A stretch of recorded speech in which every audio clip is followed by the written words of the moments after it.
Hello guys, welcome to our new video. और आज हम लोग पढ़ने वाले हैं हॉन्टेड हाउस, जो कि एच.डब्ल्यू. लॉन्गफेलो ने लिखी है।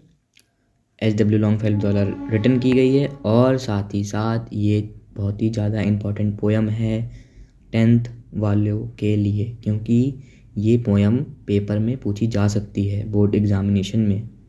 तो हम लोग शुरू करते हैं पहले स्टैंजा से बिना किसी देरी के, क्योंकि ज़्यादा टाइम नहीं लूँगा आपका, फटाफट से एक्सप्लेन हो जाएगी, फटाफट से समझा दूंगा।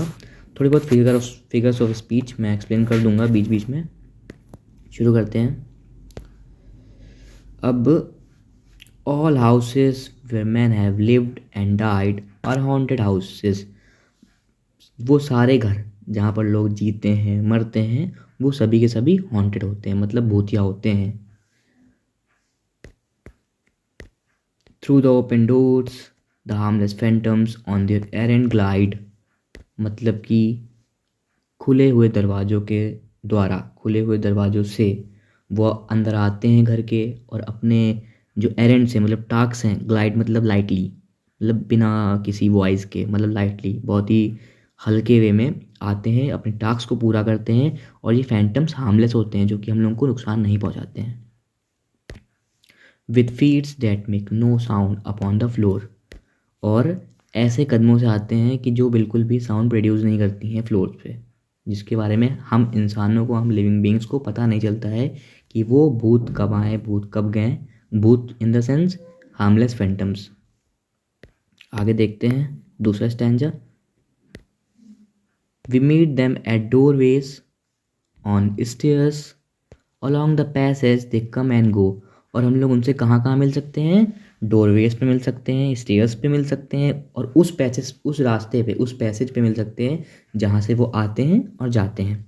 और उस पैसेज के बारे में आगे पोएम में बताया गया है, उस पैसेज का पर्टिकुलर नाम क्या है। और उनका एक इम्प्रेशन होता है, मतलब इम्पैम्पेबल इम्प्रेशंस ऑन द एटमॉस्फेयर। मतलब कि इम्पैम्पेबल एक्सप्रेशन का मीन ये है यहाँ पर कि ऐसा एक्सप्रेशन जो हम लोग सिर्फ फील कर सकें, मेंटली, फिजिकली नहीं, मतलब फिजिकली नहीं फील कर सकते हैं, सिर्फ मेंटली फील कर सकते हैं हम लोग। और ऐसा वातावरण में वो लोग एक इम्प्रेशन छोड़ जाते हैं। आगे देखते हैं। और हमें लगता है sense of something moving to and fro. लगता है कि कुछ इधर उधर घूम रहा है, सिर्फ फील होता है, मेंटली फिजिकली नहीं। और ये देखिए, जैसे डोरवे पे खड़ा है, ये डोर हो गया, ये ला देखिए डोर है, ये इस जगह पे खड़ा है, तो यहाँ पे मिल सकते हैं हम लोग इससे। और स्टेयर्स पे मिल सकते हैं, जैसे कि ये देखिए स्टेयर्स पे ये भूत आ रहा है, हार्मलेस फैंटम, जो कि मतलब हम लोगों को नुकसान नहीं पहुंचाता है, सिर्फ अपने जो टास्क हैं जो वो पूरा नहीं कर पाए हैं उन्हें वो पूरा करने के लिए उस घर में वापस आते हैं जहाँ फिर वो रहते हैं, पहले रहते थे मतलब। और आगे देखते हैं, थर्ड स्टैंजा पे आते हैं। There are more guest at the table then host invited. और यहाँ पर मोर गेस्ट होते हैं टेबल पर, मतलब डाइनिंग टेबल पर, जिनको कि होस्ट ने इनवाइट किया होता है उनसे ज़्यादा वहाँ पर गेस्ट्स होते हैं। मतलब कि वहाँ पर हार्मलेस फैंटम्स भी होते हैं, भूत भी होते हैं, गोस्ट भी होते हैं। द इल्यूमिनेटेड हॉल, मतलब इल्यूमिनेटेड हॉल कह सकते हैं जैसे ये सजा हुआ हॉल, जहाँ पे खूब सारी लाइटें आ रही हूँ, लाइटें मतलब रोशनी आ रही हूँ खूब सारी। is thrown with quite inoffensive ghost as silent as the picture on the wall। यहाँ पे थ्रॉन का मीनिंग हो रहा है कि क्राउडेड, मतलब वहाँ पर जो भीड़ होती है, डाइनिंग टेबल पर जो भीड़ होती है वो क्राउडेड जरूर होती है, लेकिन वो काफ़ी शांत होती है। और वहाँ पर इनऑफेंसिव घोस्ट, मतलब कि हार्मलेस फैंटम्स, मतलब जो हम लोगों को नुकसान ना पहुँचाएं, वो वाले फैंटम्स भी होते हैं। इसीलिए वहाँ पर दिया गया है कि more guest at the table then host invited, मतलब बुलाने, जो बुलाता है टेबल टेबल पर घोस्ट को, वहाँ पर उससे ज़्यादा गेस्ट होते हैं। और as silent as the picture on the wall, यहाँ पर ये पर्सोनिफिकेशन भी कह सकते हैं, पर्सोनिफिकेशन नहीं कहेंगे, सिमली होगा यहाँ पे, क्योंकि यहाँ पे एज का इस्तेमाल हो रहा है। और जब एज, लाइक और सो का इस्तेमाल होता है तो उसको सिमली कहते हैं, मतलब कि किसी चीज़ को कंपेयर करा जा रहा है।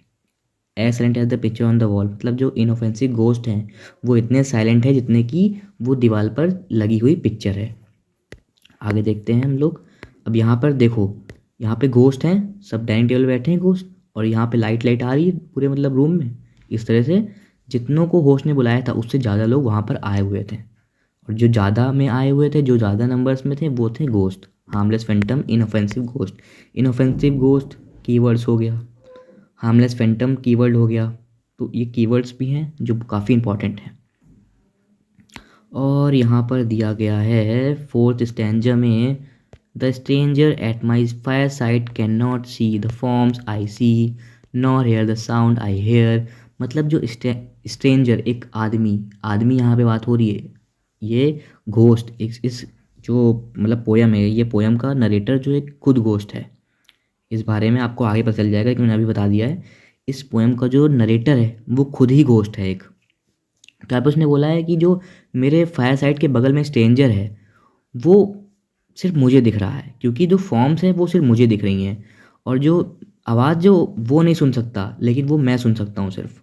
क्योंकि जो लोग लिविंग बींग्स हैं वो क्या करते हैं, वो करते हैं ही but perceive what is. Perceive मतलब यहाँ पे सी, देखना। परसीव मतलब सी, देखना, ठीक है। तो यहाँ पे उसमें ये बताया है, लॉन्गफेलो जी ने ये बताया है कि लॉन्गफेलो देखो खुद भी एक घोस्ट है। तो उन्होंने घोस्ट के रूप में आके, फॉर्म में आके इस पोएम को लिखा गया है, उन्होंने लिखा है इस पोएम को। और उन्होंने ये बताया है कि वो सिर्फ वही देख सकते हैं और फील कर सकते हैं और सुन सकते हैं जो उन्होंने एक्चुअली में देखा है। लेकिन while on to me all that has been visible and clear, मैं वो सब देख सकता हूँ जो नहीं भी दिख रहा है और जो विजिबल है और जो क्लियर है। क्योंकि वो इसलिए वो सब देख सकते हैं क्योंकि वो खुद ही एक घोस्ट हैं। और आगे देखते हैं 5th स्टैंजा में क्या दिया गया है।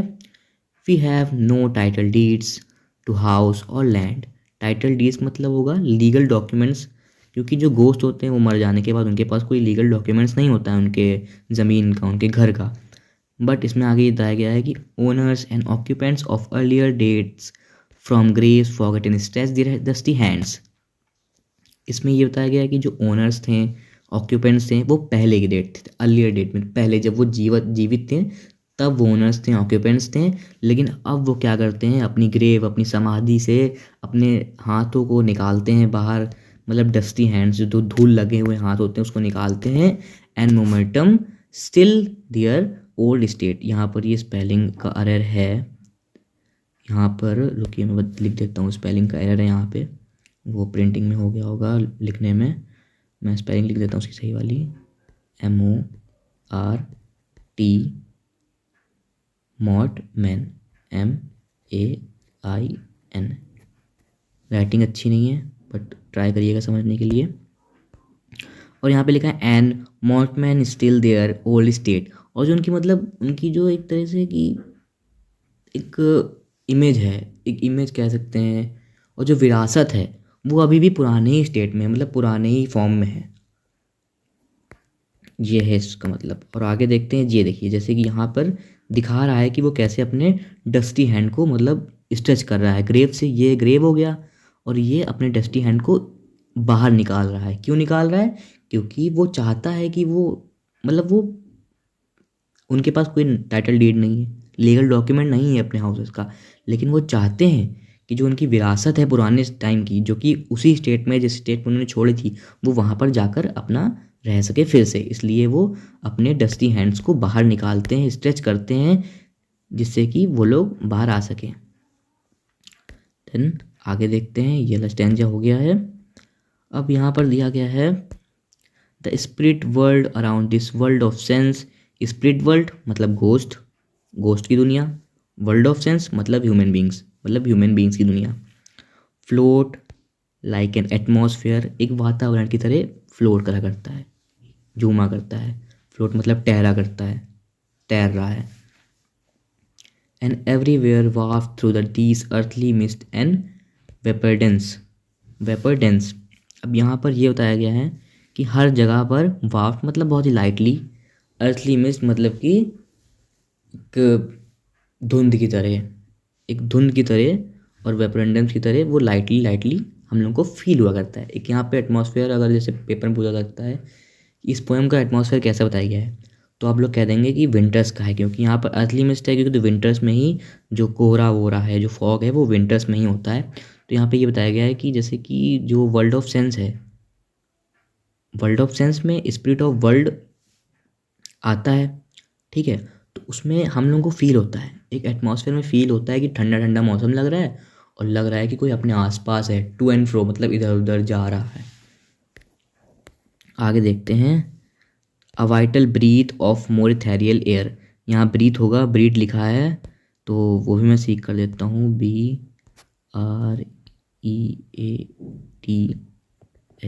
यहाँ पे ब्रीथ होगा ये, a vital breath of more ethereal air.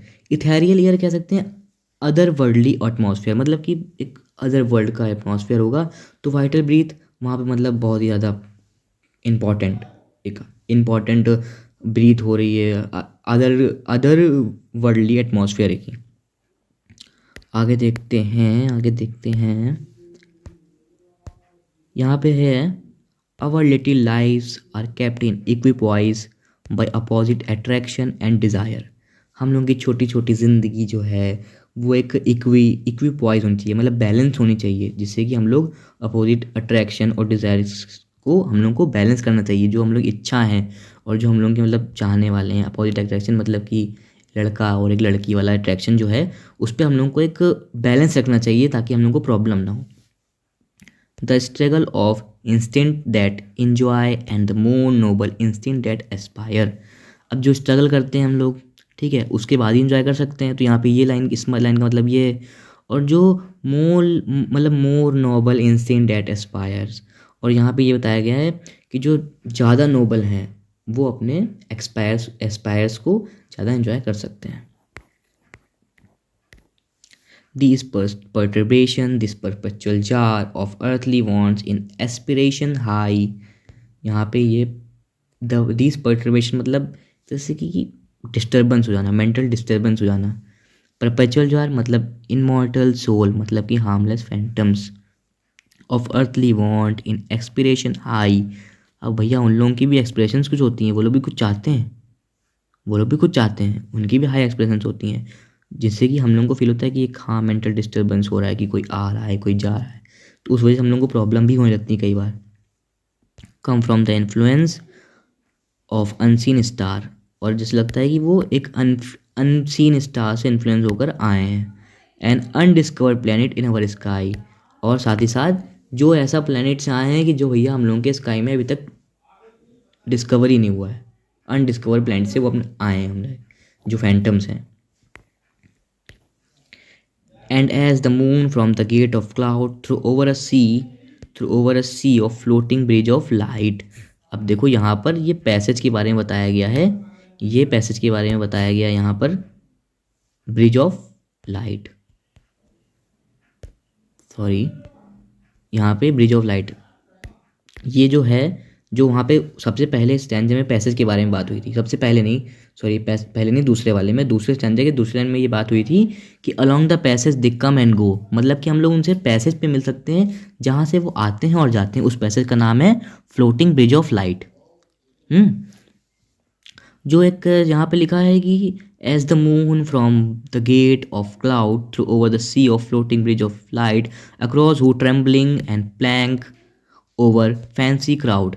अब यहाँ पर ये बहुत ही ईजी बताया गया है कि मतलब जो रोशनी है मून की वो क्लाउड से आती है, क्लाउड डार्क क्लाउड मतलब जो अंधेरे वाले क्लाउड होते हैं, वहाँ से रोशनी आती है। और सी ऑफ फ्लोटिंग ब्रिज मतलब कि जो समुद्र के ऊपर, एक तरह से यहाँ पे सिर्फ बताया गया है, क्योंकि फैंसीज मतलब क्या होता है, इमेजिनेशन। और ट्रेम्बलिंग प्लान यहाँ पे जो शेक कर रहा है, मतलब जो हिल रहा है, काँप रहा है, काँपना मतलब ट्रेम्बलिंग मतलब अरे शेडरिंग कह सकते हैं, शेडरिंग। काँप रहा है। प्लैंक मतलब होता है piece of wood, piece of wood मतलब लकड़ी का कुछ पार्ट वहाँ पर काँप रहा है। और साथ ही साथ फैंसी क्राउड मतलब कि हम लोगों की एक इमेजिनेशन, जो फैंसी क्राउड है इमेजिनेशन है हम लोगों की, ठीक है, हम लोगों की इमेजिनेशन वाली भीड़ भाड़ टाइप की। Into the realm of mystery and night, और साथ ही साथ एक मिस्ट्री एंड नाइट मतलब कि ये जो लाइट ऑफ मून है, ये नाइट में आती है। और साथ ही साथ मिस्ट्री, एक मतलब एक मिस्ट्री को क्या कह सकते हैं, मिस्ट्री कह सकते हैं कि जो चीज़ें पता ही नहीं है अभी, एक मिस्ट्री हो रखी है कि, लेकिन वो लाइट आ रही है, दैट्स इट, इतना ही है इसमें। So from the world of spirit there descends and a bridge of light connecting it with this over whose unsteady flows that soars and bends. अब इसमें ये बताया गया है इस वाले स्टैंजा में कि जो वर्ल्ड ऑफ स्पिरिट है वो देयर डिसेंड मतलब कम डाउन, डिसेंड मतलब कम डाउन मतलब उतरना, वो आते हैं कहाँ से, ब्रिज ऑफ लाइट, पैसेज जो उनका है आने जाने का, ब्रिज ऑफ लाइट उसे कहते हैं, ठीक है, जो कि कनेक्ट करता है, connecting it with this over whose unsteady floor, unsteady मतलब जो कि रुका हुआ फ्लोर ना हो, अनस्टेडी हो, जो हिलता रहता है, जो कि कभी झुकता है, मतलब बेंड्स मतलब झुकना, और सॉ मतलब कह सकते हैं हिलना, तो जो उनका जो ब्रिज ऑफ लाइट है वो हिलता रहता है, इधर उधर आगे पीछे ऐसे हिलता रहता है। Wander our thoughts above the dark abyss, dark abyss मतलब यहाँ पर है कि dark cave of despair, dark cave despair मतलब कि ऐसी जगह पर चले जाना जहाँ से फिर सिर्फ सैडनेस ही सैडनेस है और हम लोग बाहर आ ही नहीं सकते हैं उस जगह पर से, इतना ज़्यादा डार्क केव, एक गुफा की तरह यहाँ बताया गया है, जो हम लोग के wander our thoughts above the dark abyss, जो हम लोग के थॉट्स होते हैं, जो हम लोग की सोचने की, जो हम लोग सोचते हैं वो एक बहुत ही डार्क केव से ऊपर है, अबव है, ऊपर है। तो इसमें यही बताया गया है इस पोएम में पूरे कि जो मतलब जहाँ पर लोग जी रहे हैं, जहाँ पर जिस घर में लोग ने अपनी पूरी ज़िंदगी बिताई है और मरने के बाद वो वहाँ पर आते हैं, अपने कुछ टास्क पूरे करते हैं, हम लोग के साथ रहना चाहते हैं, हम लोग के साथ रहते हैं और वो हम लोग को हार्म नहीं करते हैं, वो हार्मलेस फैंटम्स होते हैं। अब वो हार्मलेस फैंटम्स होते हैं तो हम लोग को हार्म भी नहीं करते हैं इस वजह से, साथ ही साथ वो सिर्फ ऐसे ही आते हैं ताकि वो हम लोग के साथ रह सकें और जी सकें, बस पोएम में यही है। आप लोग स्क्रीनशॉट लेना चाहें तो ले लें, वैसे तो आपकी ट्रेजर चेस्ट में बुक में ये सब पूरा होगा ही वैसे भी, और नॉर्मल था, जो आपको कन्फ्यूजन हो आप कमेंट करिए, मैं उसको फिगर आउट कर दूंगा। Thank you very much for watching, do like share subscribe, thank you very much.